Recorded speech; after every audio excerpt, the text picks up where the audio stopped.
Hello दोस्तों, नमस्कार। आज हम बात करने वाले हैं सिर्फ 10 मिनट में आपको आज डेट 26 जुलाई से संबंधित जो डेली अपडेट्स न्यूज़ हैं उन सभी के बारे में बात कर लेंगे और उसके साथ साथ हम उससे संबंधित जो भी अपडेट आए होंगे उसके बारे में चर्चा कर लेंगे। उससे पहले हम थोड़ा आज की निफ्टी की बात करें तो आप देख रहे हैं कि वर्तमान में ये निफ्टी आज लगभग 97 पॉइंट चढ़ के 19,778 पे पहुँच गया, जो कि अपने ऑल टाइम हाई के आसपास ये ट्रेड कर रही है। और जिस दिन ये 20,000 के जो निफ्टी 50 है उसको अगर तोड़ती है तो ये अच्छा खासा तेजी दिखा सकती है।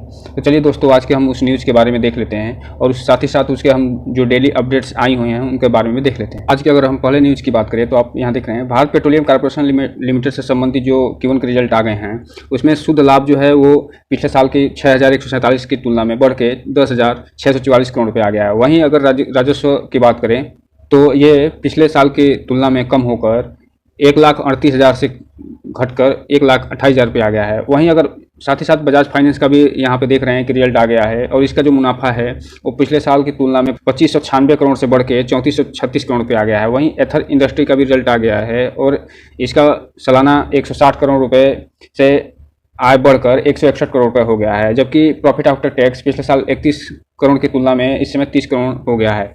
कजारिया सेरामिक्स का भी रिजल्ट आ गया है और इसका भी जो आय है पिछले साल की तुलना में 1,008 करोड़ से बढ़ के 1,064 करोड़ रुपये आ गया है। वहीं प्रॉफिट आफ्टर टैक्स भी 93 करोड़ से बढ़ के 109 करोड़ रुपये आ गया है। सिंजिन इंटरनेशनल का भी रिजल्ट आ गया है और इसका भी सालाना जो आय है शुद्ध लाभ है वो 74 करोड़ से बढ़ के 93 करोड़ रुपये आ गया है, जबकि सालाना राजस्व जो है वो 645 करोड़ से बढ़ के 808 करोड़ रुपये आ गया है। सिप्ला लिमिटेड का भी जो Q1 का रिजल्ट आ गया है और ये की सालाना जो शुद्ध लाभ है वो 706 करोड़ से बढ़ के 998 करोड़ रुपये आ गया है। वहीं सालाना राजस्व भी 5,375 करोड़ से बढ़ के 6,329 करोड़ रुपये आ गया है। इसके अलावा ल्यूपिन लिमिटेड ने घोषणा की कि ऑस्ट्रेलिया को उसकी पूर्व स्वामित्व वाली company generic health private limited के ल्यूपिन हेलर के साथ उपयोग के लिए कैप्सूल में इनहेलेशन के लिए टियोट्रोपियन 18 माइक्रोग्राम पाउडर को मंजूरी मिल गई है। ये जो बताया है कि उसने ऑस्ट्रेलिया में जो इनहेलर में जो पाउडर यूज होता है उसके लिए इसको मंजूरी मिल गई है। महिंद्रा लाइफ स्पेस का भी Q1 का रिजल्ट आ गया है और सालाना इसकी आय 95 करोड़ से बढ़ के 98 करोड़ पे आ गई है, जबकि सालाना आधार पे इसका जो PAT है 403 करोड़ से बढ़ के 75 करोड़ पे आ गया है। साथ ही इसमें बताया गया है कि Q1 फाइनेंशियल 2023 में 34 करोड़ की असाधारण आय हुई है। एम्बेसी ऑफिस पार्क का भी जून क्वार्टर का रिजल्ट आ गया है और इसकी सालाना आय जो है 829 करोड़ से बढ़ के 914 करोड़ रुपये आ गई है, जबकि प्रॉफिट आफ्टर टैक्स 179 करोड़ से बढ़ के 234 करोड़ रुपये आ गया है। IMF का भी त्रैमासिक रिजल्ट आ गया है और इसकी भी सालाना आय 743 करोड़ से घट के 702 करोड़ रुपये आ गई है, जबकि प्रॉफिट आफ्टर टैक्स 134 करोड़ से घट के 111 करोड़ रुपये आ गया। पंजाब नेशनल बैंक का भी त्रैमासिक रिजल्ट आ गया है Q1 का। इसकी सालाना जो आय है 281 करोड़ से बढ़ के 1,342 करोड़ रुपये आ गया है, जबकि सकल NPA में भी कमी आई है और 8.74% से घट के 7.73% पे आ गया है, जबकि शुद्ध NPA में भी कमी आई है और 2.72% से घट के 1.98% पे आ गया है तिमाही आधार पे। अगले न्यूज़ की बात करें तो इंडिको रेडीमेज को भर्ती यूनिट 1 सुविधा के लिए माल्टा हेल्थ अथॉरिटी से UA GMP प्रमाण पत्र प्राप्त हो गया है। ट्रांसफार्मर्स एंड रेक्टिफायर्स लिमिटेड को एक सेंट्रल यूटिलिटी में 134 करोड़ के कुल अनुबंध मूल्य के ट्रांसफार्मर के ऑर्डर मिले हैं। वहीं अगले बात करें तो भारत हेवी इलेक्ट्रॉनिक्स लिमिटेड को बांग्लादेश में 1,320 करोड़ के मैट्री सुपर थर्मल प्रोजेक्ट की 660 मेगावाट की यूनिट 2 को सफल सिंक्रोनाइजेशन के साथ एक बड़ी उपलब्धि हासिल हुई है, अर्थात 320 मेगावाट का एक इसको प्रोजेक्ट मिल गया है। श्री सीमेंट लिमिटेड का भी Q1 का रिजल्ट आ गया है और इसका जो सालाना आधार पर शुद्ध लाभ है 279 करोड़ से बढ़ के 572 करोड़ पे आ गया है, जबकि राजस्व में भी वृद्धि हुई है और सालाना आधार पर 4,415 करोड़ से बढ़ के 5,000 करोड़ के आसपास आ गया है। इसके अलावा SBI शाखा SBI कैप्स ने दिवालिया विदर्भ इंडस्ट्री प्राइवेट लिमिटेड पर उचित परिश्रम करने और कंपनी का ऋण का अधिग्रहण करने के लिए बाध्यकारी प्रस्ताव देने के लिए Aditya Birla ARC, Reliance ARC, asset reconstruction company को शॉर्ट लिस्ट कर दिया है।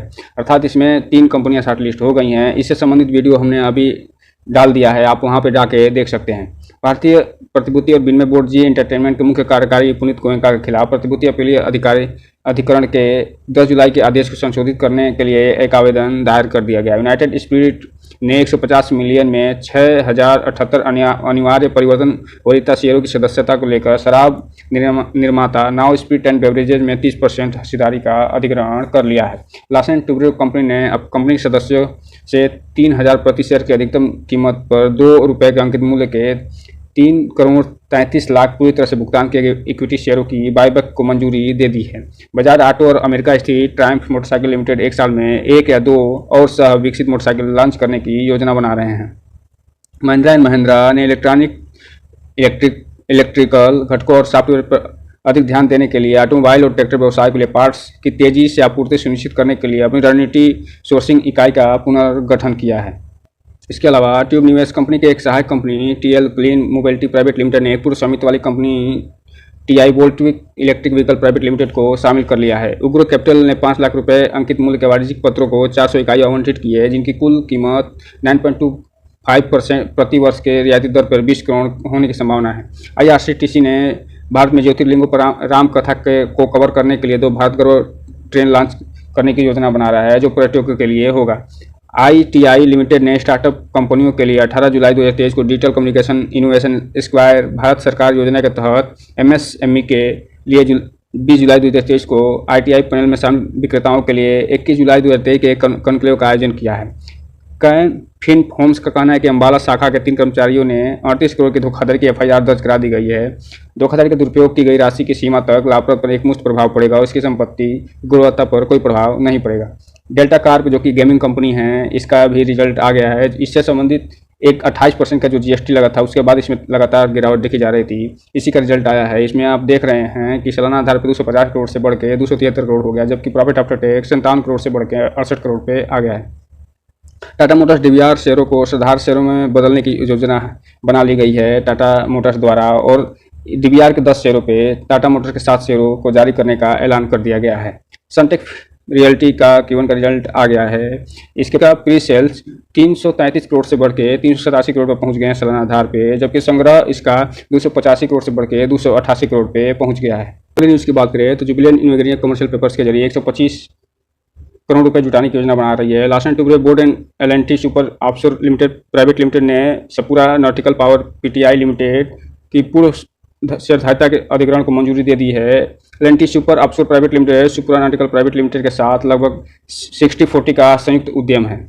लार्सन टुब्रो कंपनी की मौजूदा सहायक company L and T energy green tech ने 506 करोड़ का निवेश करने की योजना बनाई है। टीसीएस ने घोषणा की है कि उसके ग्राहक ग्रेट सदर्न बैंक ने ओपन बैंकिंग के लिए सेटल मॉडल का 223 पुरस्कार जीत लिया है। एलिकॉन स्कैल्प का भी रिजल्ट आ गया है, और Q1 की बात करें तो सालाना आधार पर 307 करोड़ से बढ़ के इसकी आय 320 करोड़ हो गई है, जबकि प्रॉफिट आफ्टर टैक्स में कमी आई है। 8.2 करोड़ से घट के 7.2 करोड़ पे आ गया है। हिटाची एनर्जी का भी Q1 का रिजल्ट आ गया है, और इसका तो सालाना आधार पे आय 986 करोड़ से बढ़ के 1040 करोड़ पर पहुंच गया है, जबकि प्रॉफिट आफ्टर टैक्स 1.3 करोड़ से बढ़ के 2.4 करोड़ पे आ गया है। वहीं कल के भी एक हमें न्यूज़ छूट गई थी, जिसे हम आज कवर कर दे रहे हैं। टाटा मोटर्स का भी रिजल्ट कल आ गया था। इसमें आप देख रहे हैं कि इसके सालाना आधार पे जो आय है वो 71,935 करोड़ से बढ़ के 1,02,236 करोड़ पे आ गया है। वहीं प्रॉफिट आफ्टर टैक्स 4,991 करोड़ से घट के 3,301 करोड़ पे आ गया है।